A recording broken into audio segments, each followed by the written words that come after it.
आपके पापा को जंगल में लकड़ियाँ काटने दूर दूर तक जाना होता है। आप थक जाओगी। पापा प्लीज।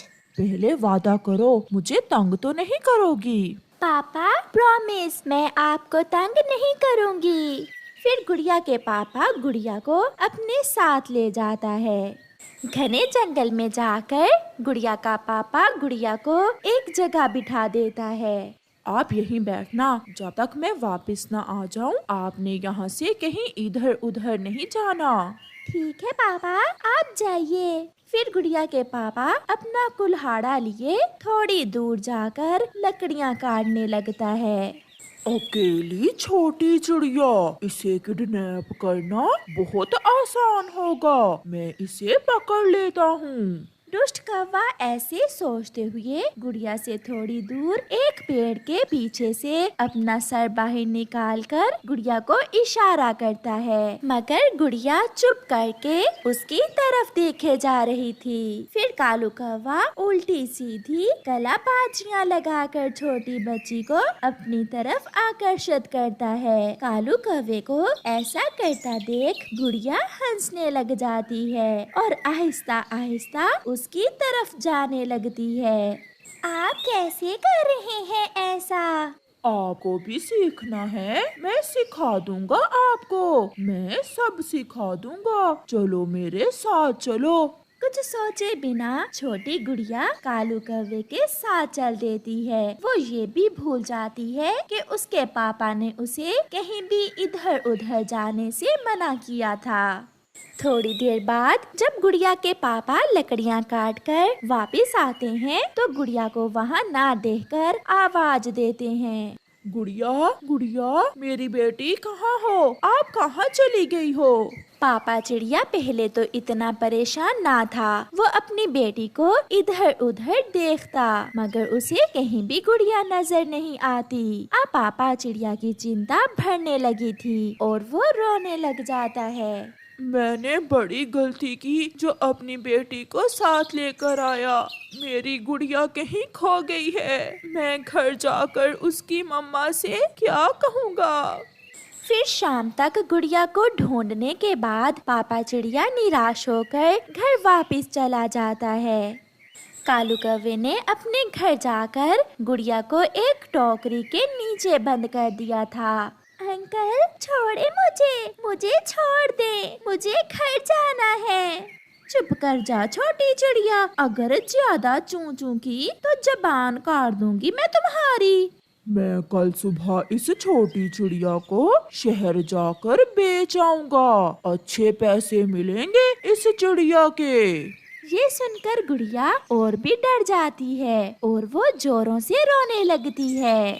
घर जाकर जब पापा चिड़िया अपनी पत्नी को गुड़िया का बताता है तो वो भी रोने लग जाती है।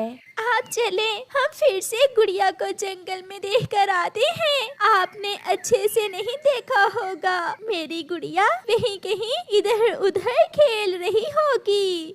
मैंने गुड़िया को हर तरफ देखा, मगर वो मुझे नहीं मिली। अब तो रात हो गई है। हम कल सुबह फिर से गुड़िया की खोज में जाएंगे। सारी रात मम्मा चिड़िया और पापा चिड़िया जाग कर गुजारते हैं। गुड़िया भी कौवों के घर में रोती रहती है।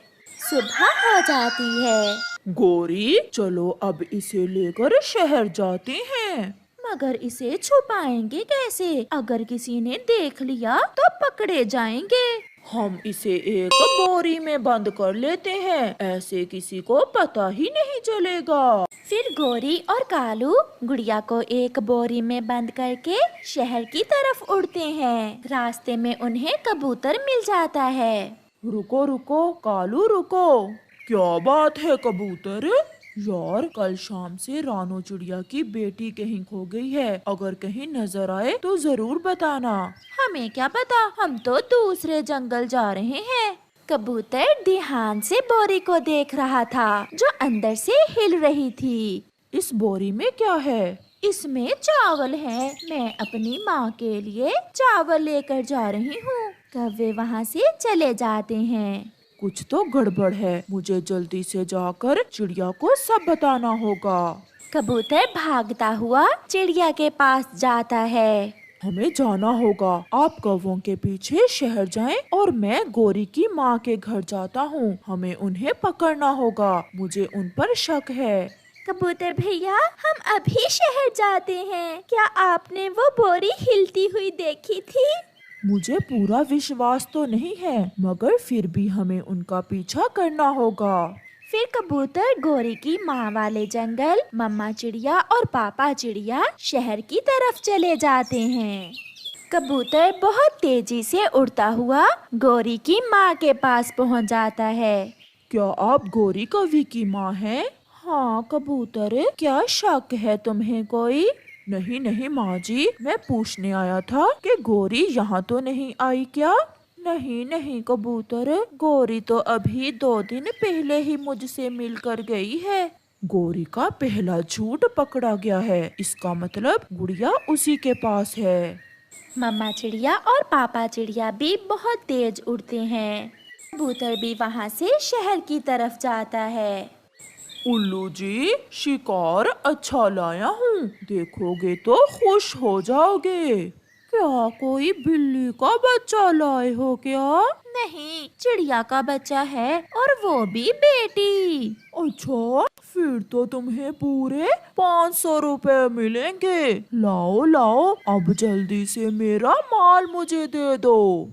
फिर कौवा और कौवी जैसे ही गुड़िया को थैले से बाहर निकालते हैं, गुड़िया के मम्मा और पापा पीछे से पहुंच जाते हैं। कबूतर चाचा भी वहां आ जाता है। दुष्ट कौवे, हमारे साथ ही रहते हो और हमारे ही बच्चों को किडनैप करते हो। मेरी बेटी मुझे दे दो। उल्लू तो वहाँ से तुरंत भाग जाते हैं। अगर यहाँ से हिले तो जान से मार दूंगा। बुरे कौवे हो, तुम बहुत बुरे हो। मम्मा, मुझे माफ कर दो। चिड़िया, ये सब कालू ने किया है। पापा सॉरी, मैं कौवे अंकल की बातों में आ गई थी। चुप कर जाओ मेरी जान, हम आगे हैं। फिर कबूतर चाचा पुलिस को बुला लेता है और पुलिस कौवों को पकड़ कर ले जाती है। गुड़िया के मम्मा और पापा खुशी खुशी अपने घर वापस आ जाते हैं। प्यारे दोस्तों, इस कहानी से हमें सीख मिलती है कि हमेशा अपने मम्मा पापा का कहना माने और किसी भी अजनबी का कभी भी विश्वास ना करें। चिड़िया का बच्चा अपने घर में अकेला ही रहता था, क्योंकि उसकी मम्मा तभी मर गई थी जब वो बहुत छोटा था। लेकिन उसने हिम्मत नहीं हारी। उसने माँ के बिना रहना सीखा। वो पढ़ा, वो आगे बढ़ा। उसने मेहनत की, लगन से, ईमानदारी से काम किया। पढ़ाई मुकम्मल कर लेने के बाद जब उसे नौकरी ना मिली तो वो अपने पापा के खेतों में ही काम करने लगा।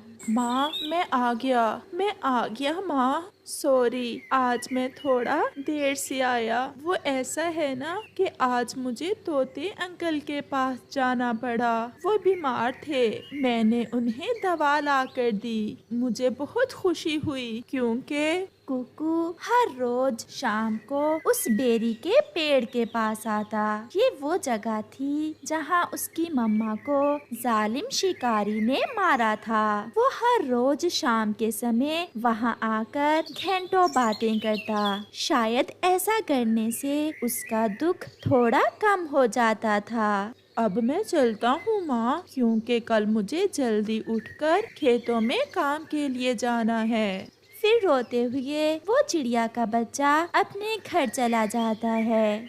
उसी जंगल में एक जग्गू कौवा भी रहता था, जिसकी माँ तो थी मगर उसे अपनी माँ की कदर नहीं थी। वो हर समय अपनी माँ से लड़ता, कभी सीधे मुंह बात ना करता। जग्गू बेटा, मेरे दांत में बहुत दर्द है, मुझे दर्द की दवा ला दो। इससे पहले कि जग्गू बोलता, उसकी पत्नी तुरंत बोलती है, सासू माँ, मैं जग्गू जी को साथ लेकर मेके जा रही हूँ। अगर समय मिला तो दवा ले आएंगे, और वैसे भी दांत के दर्द से कोई मरता नहीं है। अब हम जाएं? जाओ बेटा। फिर जग्गू और उसकी पत्नी पिंकी कौवी घर से चले जाते हैं। रास्ते में उन्हें लूसी कबूतरी मिल जाती है। वो दोनों लूसी कबूतरी के पास रुकते हैं। आप कहाँ जा रही हैं, लूसी आंटी? मैंने आज मीठे लड्डू बनाए थे। मैं गौरी बहन को ये लड्डू देने जा रही हूँ। मगर हम तो। हाँ हाँ, हम तो घर ही जा रहे हैं। लाएं, आप ये लड्डू मुझे दे दें, मैं सासू माँ के लिए ले जाती हूँ। ये तो बहुत अच्छा हुआ जो आप मुझे मिल गए, मैं भी अब थक गई थी। फिर लूसी कबूतरी वो लड्डू पिंकी कौवी को देकर चली जाती है। पिंकी, मगर हम तो आपके मैके जा रहे हैं। तुम्हारी माँ ने लड्डू खाकर कौन सा जवान हो जाना है। मैं अपनी माँ के लिए ले जाती हूँ ये लड्डू। मेरी माँ को मीठे लड्डू बहुत पसंद हैं। तो फिर आज मेरी सासू माँ खुश हो जाएगी मीठे लड्डू देखकर। वो फिर से उड़ते हैं। जग्गू की माँ के दांत में दर्द बढ़ जाता है। वो दर्द से कराह रही थी। हाय हाय, मैं मर गई, मैं मर गई। कुकू किसी काम से वहाँ से गुजर रहा था। जग्गू की माँ की आवाज सुनकर कुकू वहाँ आ जाता है। आंटी, क्या हुआ? आप रो क्यों रही हैं? कुकू बेटा, मेरे दांत में बहुत दर्द है, मैं दर्द से मर रही हूँ। आप थोड़ा धीरज रखें, मैं अभी आपके लिए बुलबुल आंटी से दवा लेकर आता हूँ।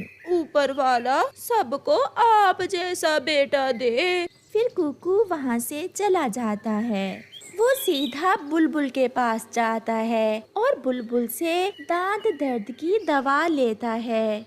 उधर जग्गू अपनी पत्नी पिंकी के साथ अपने ससुराल में बैठा गप्पे लगा रहा था। माँ, ये लड्डू लूसी कबूतरी जग्गू की माँ के लिए लेकर जा रही थी। मैंने रास्ते में उससे ये लड्डू ले लिए। सासू माँ, मेरी पिंकी बहुत सियानी है। इसने लूसी आंटी से कहा कि हम घर जा रहे हैं। जग्गू, तुम्हारी माँ तो अब बूढ़ी हो गई है, मैं तो अभी जवान दिखती हूँ। जरा बताओ तो, मैं जवान हूँ या तुम्हारी माँ? सासू माँ, आप तो एकदम सुंदर दिखती हो। फिर ऐसे बैठे वो सब लड्डू खाते हैं। गौरी आंटी, आप लेटें, मैं आपके दांत पर दवा लगा देता हूँ। बुलबुल ने बताया था कि इस दवा में जादू है, खाते ही दर्द दूर हो जाएगा। फिर कुकू गौरी के दांत पर दवा लगा देता है। जीते रहो बेटा, जीते रहो। आंटी, जग्गू कहाँ है? आपने उसे नहीं बताया था? बताया था, मगर वो अपनी पत्नी के साथ ससुराल चला गया। फिर कुकू अपने काम पर चला जाता है। सुनो, अब उस बूढ़ी को निकालो घर से। 2-4 दिन में वो उड़ने लायक भी नहीं रहेगी। फिर कैसे संभालोगी तुम उस बूढ़ी कौवी को? माँ, देखने में बूढ़ी लगती है, परंतु खाती 5 कौवों जितना है। पेट ही नहीं भरता उसका। फिर पिंकी की माँ उसके कान में कोई बात बताती है। मैं ऐसा ही करूँगी माँ, आप चिंता ना करें। जग्गू जो कहीं गया हुआ था वो भी आ जाता है।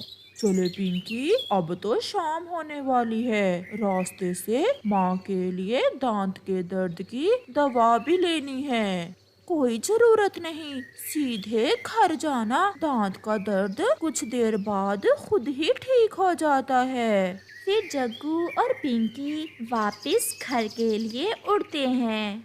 ऐसे ही कुछ दिन गुजर जाते हैं। जग्गू कौवा नदी पर गया हुआ था। अब मैं माँ की बताई हुई योजना पर काम करती हूँ, ऐसा सोचते हुए पिंकी अपना हार अलमारी से निकालकर अपनी सास के संदूक में रख देती है। अब निकलेगी बुढ़िया घर से और इसे निकालेगा इसका अपना ही बेटा। फिर वो भागी भागी जग्गू के पीछे जाती है। जग्गू, जग्गू, जल्दी चलो, जल्दी घर चलो। पिंकी, बताओ तो, हुआ क्या है? जग्गू, मेरा सोने का हार अलमारी में नहीं है। मैंने बहुत ढूंढा मगर मिल नहीं रहा। एक वो हार ही तो था हमारे पास जिसे बेचकर मैंने अपना घर खरीदना था। तुमने वो भी गुम कर दिया। फिर जग्गू जल्दी से अपनी पत्नी के साथ घर जाता है। माँ, पिंकी का हार तो नहीं देखा आपने? नहीं बेटा, मुझे कौन सा बहू कोई चीज देती है। तो फिर चुरा लिया होगा तुमने। मुझे तो तुम पर ही शक है। सासू माँ बहुत घूर घूर कर देख रही थी आप मेरे हार को उस दिन जब मैं मैके गई थी। बहू, ऐसा तो ना कहो। मैं क्या अपने ही घर से चोरी करूँगी। जग्गू, आप सासू माँ के संदूक में देखें, मुझे पूरा विश्वास है हार इस संदूक में ही होगा। मैंने कल ही संदूक में अपनी ऐनक रखी थी, वहाँ कोई हार नहीं है। देख लेने में क्या हर्ज है। ऐसा कहते हुए जग्गू संदूक खोलता है।